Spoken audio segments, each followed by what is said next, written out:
My husband demanded a divorce in court and shouted, "Give me back everything, and take your sick daughter and get out."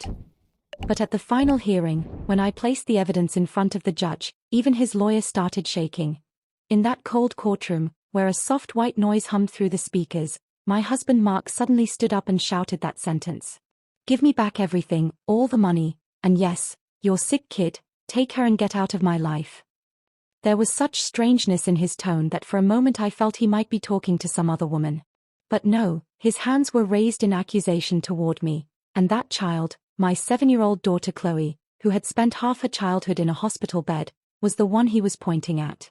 I just sat there frozen in my chair. My heart thudded, but I didn't cry. I had exhausted my quota of tears in the last few months. I remembered that morning when I had seen the texts on Mark's phone, colorful heart emojis, and below them, "Don't worry, she'll be out soon. I'll handle the divorce." The she was me. In that moment, I had felt like I was disappearing, like someone slipping off the edge of life. But even then, one thing became clear: I was standing alone, but I hadn't fallen. For the past 6 years, I had worked double shifts every single day, mornings at a dying retail store, nights at a local diner. Mark used to say it was all for our family, but now I understood he only wanted me running non-stop to fill his bank account. When Chloe's illness worsened, Mark's excuses multiplied just as fast. "There's a meeting, traffic is crazy, you handle it yourself." Every day a new excuse, and behind every excuse was another woman, another secret life.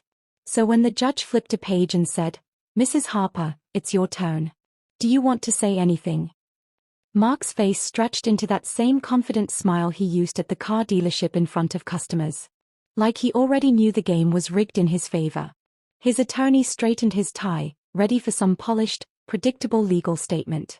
I expected myself to shake, maybe stumble over my words, but for the first time in months, the voice inside me felt steady.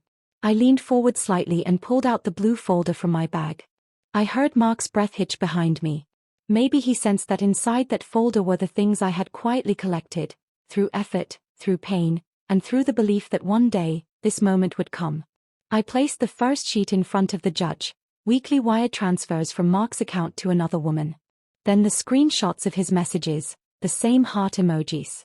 Then the agreement he had sent to his boss admitting, "I'll slowly remove my wife from the health insurance. She won't even notice." The judge's eyebrows tightened. I heard Mark's breathing begin to break. His lawyer flipped through the file like a guilty student, unable to piece together any explanation. Then I placed the final documents, Chloe's medical reports and the hospital bills clearly stating that the insurance coverage had been cancelled 3 months earlier, not by my signature, but by Mark's. A heavy silence spread across the courtroom, thick enough to settle into my bones. For the first time, I saw something crumble in Mark's eyes. Maybe his pride. Maybe the image he had spent years pretending to be. Maybe both. The judge asked sharply, "Mr. Harper, do you understand the level of neglect and dishonesty involved in leaving your wife and daughter uninsured in this condition?" Mark's mouth opened and closed, but no real words followed.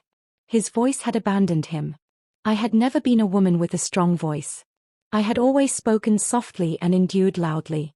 But in that moment, I felt my spine straighten. I said, "Your Honor, all I want is for my daughter to be safe. I've managed everything alone. I don't need a husband, or insurance fraud, or broken promises to survive. I've done it all on my own, and I can keep doing it." The judge denied Mark's entire petition. He granted me primary custody of Chloe. He reinstated Mark's financial responsibilities, the very responsibilities he had been running from. When the final ruling was read, the judge's tone held both firmness and a small, almost hidden compassion, as if he understood I was just an ordinary American woman carrying far more weight than one person should, but still standing. When I stepped outside, the air was freezing, but for the first time, I didn't feel like I was breaking. I felt like I was rebuilding. Chloe slipped her small hand into mine. "Mama, are we okay now?" I bent down and kissed her forehead. "Yes, sweetheart, we're okay. Everything's going to be okay now." She looked up at the sky as if some kind of light was shining down. As we walked toward the parking lot, a woman I didn't know, someone who had probably watched the hearing unfold, walked up to me gently. "You fought like hell for your kid. Respect." There was no pity in her tone, just truth.